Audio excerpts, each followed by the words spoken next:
মেলা দেখলাম বেলুড়ে নবাবী ভোজের একটু সামনেই মেলা হচ্ছে। এখানে যে অর্নামেন্টসগুলো দেখতে পাচ্ছি আমরা অনেক সস্তা, প্রতিটা জিনিস 200 টাকা করে যাচ্ছে। জিনিসগুলো খুব ভালো, সুন্দর। এটা তো মনে আছে তুমি? হ্যাঁ।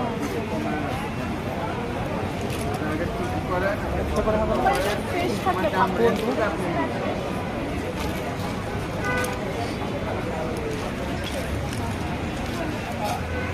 আপনি এমনি স্ক্র্যাচ করেন, এগুলোতে দেখা যায় এখন থাকে, এই জন্য ওরকম মনে হয়।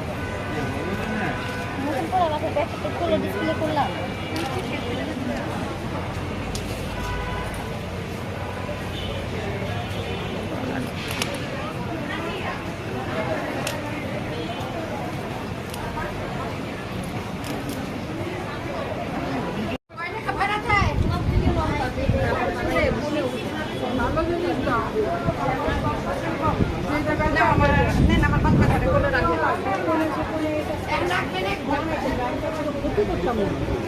জানা